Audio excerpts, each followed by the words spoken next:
والسلام عليكم ورحمة الله وبركاته. النهارده بإذن الله هنتكلم عن إزاي أشحن عجلتي.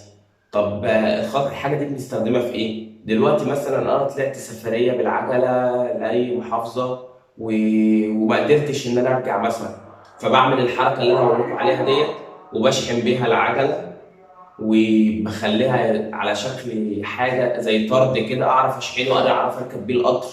لو عايز أركب القطر أعرف أحطه فوق أي أتوبيس، لو مسافر مع عيلتي أعرف أحطه فوق شنطة العربية أو جوه أو فوق ظهر العربية أو جوه الشنطة بتاعت العربية. والحركة دي إن شاء الله بإذن الله بتنفع مع أي عجل، وخطوات سهلة وبسيطة. أول حاجة عندي إن أنا بشيل كل الإكسسوارات اللي في العجلة، اي اكسسوارز في العجله بشيلها. تمام. تاني خطوه ان انا بغسلها غسله حلوه جدا، وهسيب لكم الفيديو بتاع الغسيل في التعليقات.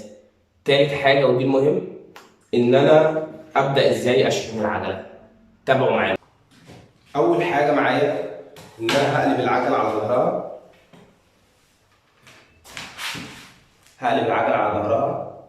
عشان افك الطارتين. انا عندي الطارتين بيتفكوا بالطريقه السهله، انت ممكن عندك انت لو بيتفكوا بمفتاح تجيب مفتاح وتفك الطارتين.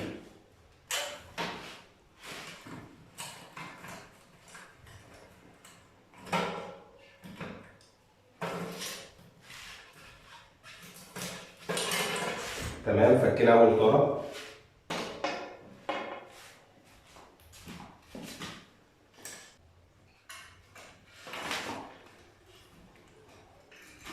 تمام كده فكيت الطاره الثانيه، نركنهم على جنب، نركن الطارتين على جنب. تمام، معايا الجزء ده كده هعمل فيه خطوتين. اول حاجه هجيب قفيز بلاستيك من عند اي مواد، واروح عامل البدال كده، واروح جايب اول قفيز واربط بيه البدال من هنا عشان اثبت البدال خالص. أأكد عليه كويس عشان البدال ما يتحركش خالص. تمام. تاني قفيز معايا، هجيب الطارة الخلفية واحطها هنا. تمام،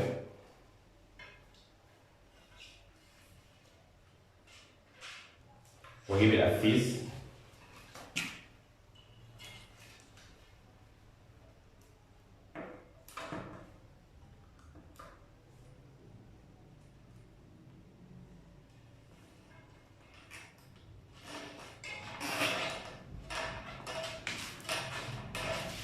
تمام، هروح ماسك العجلة كويس عشان اجيب الجادون كده. جبت الجادون كده، اجيب الطارة الأخيرة أو الطارة التانية هركبها كده. كل ده هنقرط عليه بس بعد ما نخلص.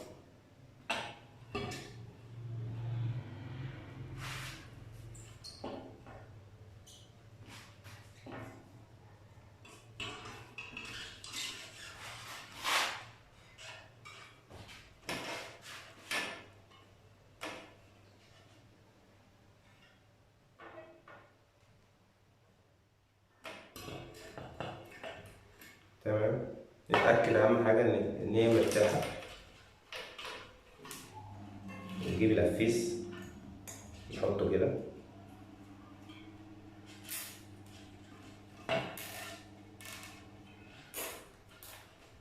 تمام، نجيب قفيز كمان ونحطه كده. أهم حاجة الأجزاء اللي إحنا نمسك بيها العجلة ما تكونش أجزاء ضعيفة، يعني ما أجيش أربط من السلوك دي أجزاء ضعيفة ما ينفعش أربط فيها بالقفيز. فنختار الأماكن اللي هي إيه فيها أجزاء قوية شوية. تمام، نأكد على الطارة دي برضه. بجيب القفيز من هنا، هحاول اجيب قفيس كبير شويه، يعني ما اجيبش قفيزات صغيره. ممكن اجي من هنا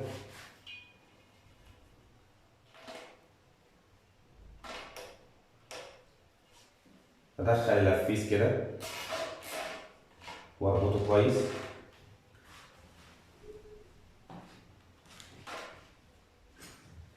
وبرضه هفك الجزء ده كده عشان الجزء ده كده يبقى عامل لي عقبه، فنفكه افضل، اللي هو الجزء اللي هو بتاع السناده بتاعت العجله.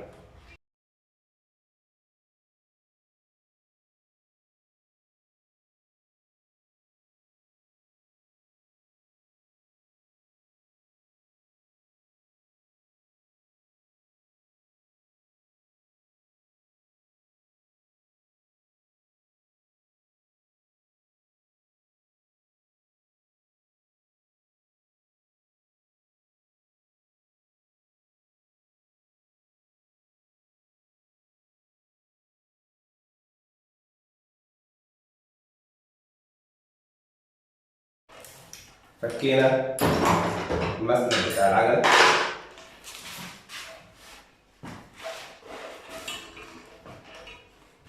كده. لو نلاحظ العجله كلها متجمعه في الجزء ده. ممكن نجيب قفيس تاني نقرط عطاره من هنا،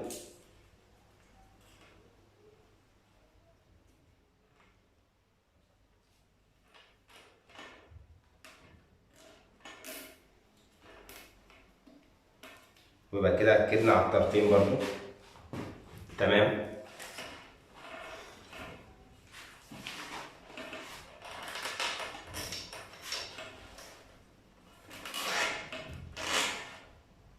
نحاول نقرب على الطرات على قد ما نقدر بالقفيس، بس نجيب العجلة كده. هيبقى هو ده الجزء بتاع العجلة بس.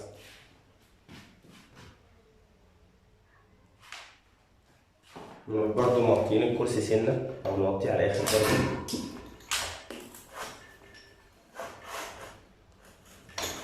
عشان نخلي الارتفاع قليل. يبقى هي دي العجلة بس. وهنجيب كيسين بلاستيك أو كيس بلاستيك كبير. تمام. ونبتدي نلبسه للعجلة بالراحة خالص عشان احنا عايزين نحافظ على أجزاء العجلة.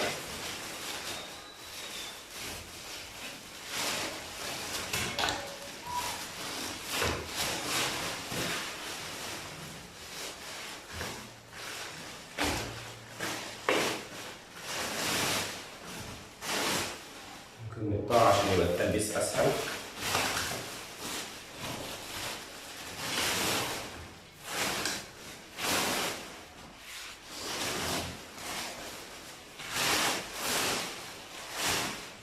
هو لو كيس كبير هيبقى أفضل برضه. لو كيس كبير هيبقى أفضل. نجيب بكرة اللزق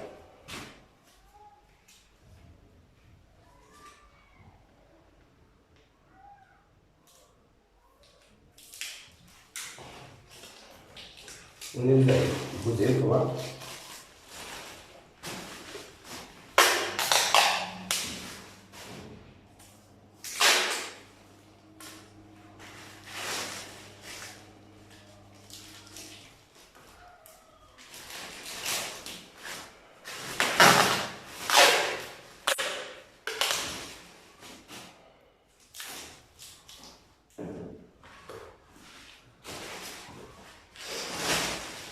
نجيب الكيس التاني برضه.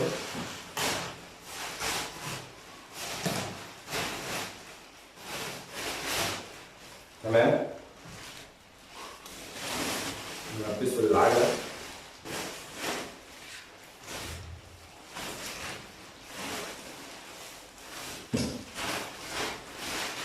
هو الخطوة ديت لو حد بيساعدك فيها هتبقى سهلة جدا. أنا عشان ما حدش بيساعدني فيها فصعبة شوية.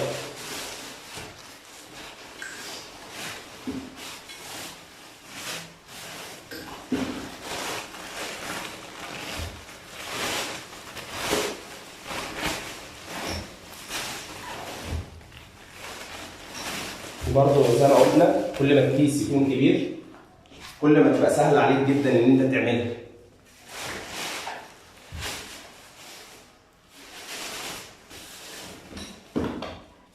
هو الكيس اللي معانا ده صغير للاسف، فاحنا لو عرفنا نجيب كيس كبير شويه هندخلها كلها في كيس، تمام؟ هتبقى يعتبر العجله هي الجزء ده كده بس.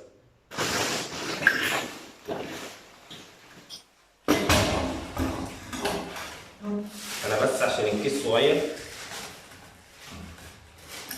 فمش عارف البسه،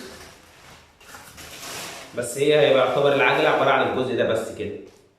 تعرف تحطه فوق اي حته، وفي نفس الوقت ممكن تدعم بكراتين من جوه عشان العجله مفيش اجزاء فيها تتكسر، وتحطها فوق شنطه عربيه، تحطها فوق سقف العربيه، تحطها في اي حته تركب بيها القطر، تشيلها كده وتركب بيها القطر، هتبقى سهله برضو عليك. بس برضو زي ما قلنا نجيب كيس اكبر شويه بس. وهي دي الخطوه ازاي تشحن عجلتك. وما تنساش تعمل لايك للفيديو وشير لاصحابك وتشترك في القناه عشان يصلك كل جديد، وشكرا.